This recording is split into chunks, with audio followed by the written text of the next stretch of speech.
প্রিয় ভাইয়েরা আমার, আপনি যখন এই কোরআনের পুঙ্খানুপুঙ্খানুরূপ আয়াতগুলো মানতে যাবেন, রাসূল কারীম সাল্লাল্লাহু আলাইহি ওয়াসাল্লামের উপরে যে বাধা এসেছে, বাধা আসছে না?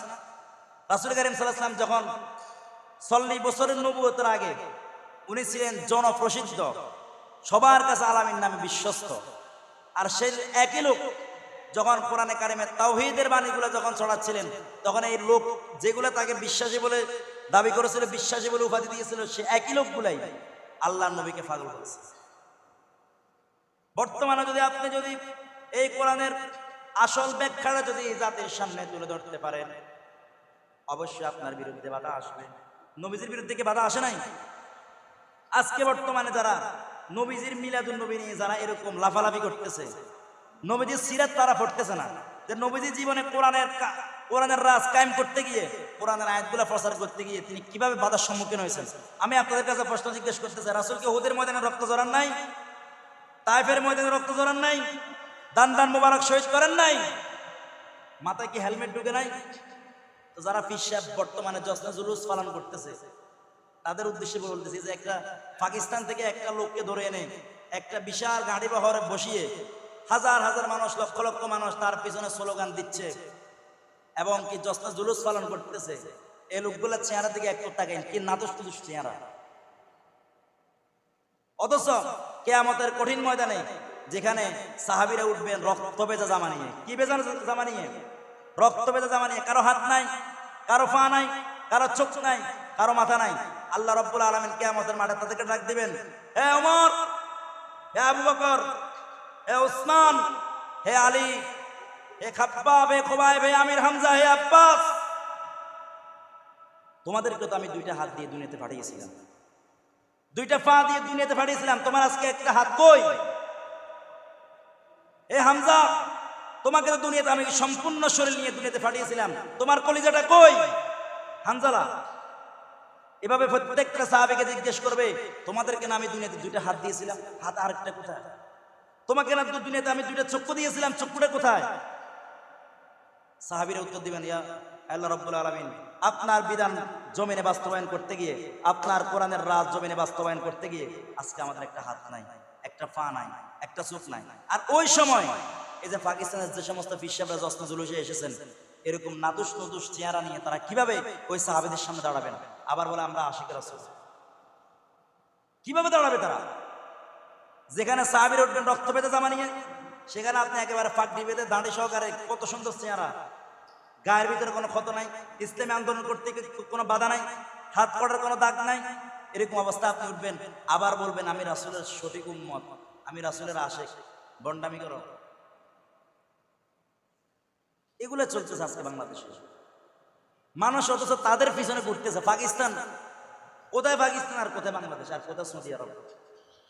তো রাসূল কারীম সাল্লাল্লাহু আলাইহি ওয়াসাল্লামের যদি জশ্নে জুলুস পালন করতেই হয়, তো তাহলে যাকে গাড়ি বহরের ভিতরে বসাই দিছে সে কি রাসূলের উম্মত নয়?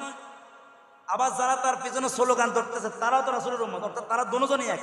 তাহলে একজনকে গাড়িতে বসাই দিয়ে কি প্রমাণ করতে যাচ্ছেন?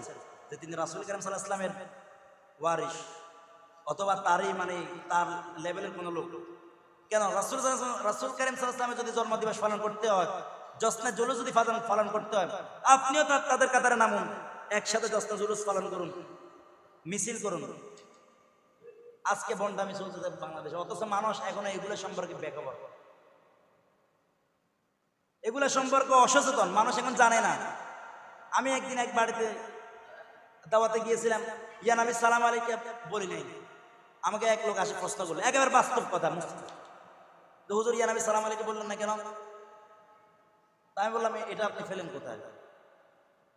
না, ইয়ান আমি সালাম আলাইকুম বললে না, বলে তো রাসূল সাল্লাল্লাহু আলাইহি ওয়াসাল্লাম একেবারে অসন্তুষ্ট হয়ে যাবে, মিলাদের কোনো হক আদায় হবে না, আপনি যে দাওয়াতটা খাচ্ছেন এটা আপনার জন্য হারাম, এই আমার ফতোয়া দিতেছে। তো আমি বললাম আপনি কি আজকে জোহর নামাজ, জোহরের পরে দাওয়াতটা ছিল? পরে বললাম আজকে জোহর নামাজ পড়েছেন? না হুজুর, তা পড়ে জোহরের নামাজ পড়ে না, সে আছে ইয়া নবী সালাম আলাইকুম। ওই যে একজন লোক এক পীর সাহেবের ওয়াজ শুনেছে যে পাগড়ি বাঁধা সুন্নত, নামাজে পাগড়ি বাঁধা সুন্নত। তো পাগড়ি বাঁধার সুন্নতের ওয়াজ শুনে নামাজে দাঁড়িয়েছে, এখন কোনো পাগড়ির টাগড়ি তো নাই, লুঙ্গিটা খুলে পাগড়ি বাঁধে ফেলছে। লুঙ্গি নাই কিন্তু পাগড়ি বাঁধে ফেলছে সোয়াবের উদ্দেশ্যে। এটা সুন্নত আদায় করতেছে, মাইন্ড করবেন না, বাস্তব কথা বলতেছে। তাহলে আমরা যেটা সিরাত, আমাদেরকে আল্লাহ রাব্বুল আলামিন সিরাত অনুসরণ করার জন্য বলছেন, কুল ইন কুনতুম তুহিব্বুনাল্লাহা ফাত্তাবিউনি ইউহিব্বুকুমুল্লাহু ওয়া ইয়াগফির লাকুম যুনুবাকুম ওয়াল্লাহু গফুরুর রহিম। হে নবী, মানুষদেরকে বলে দিন, তারা যদি আমি আল্লাহ রাব্বুল আলামিনকে পেতে চায়, তারা যেন আপনাকে পরিপূর্ণভাবে অনুসরণ করে, অনুকরণ করে। তাহলে আমি আল্লাহ রাব্বুল আলামিন তাদের জীবনের ছোট বড় সমস্ত ধরনের গুনাহগুলো মাফ করে দেব। ওয়াল্লাহু গফুরুর রহিম, নিশ্চয় আমি রহম, রহমান, রহিম।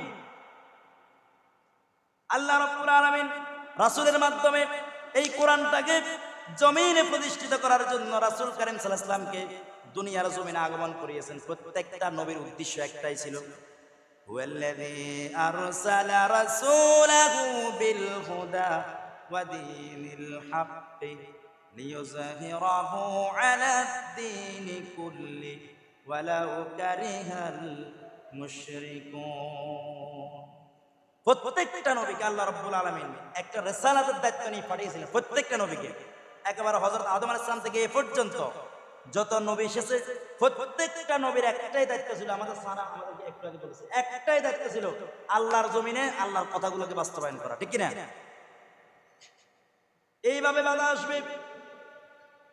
আল্লাহ রাব্বুল আলামিনের কোরআনের দাওয়াত দেওয়া যখন রাসূল কারীম সাল্লাল্লাহু আলাইহি ওয়াসাল্লাম শুরু করে দিলেন, বাধা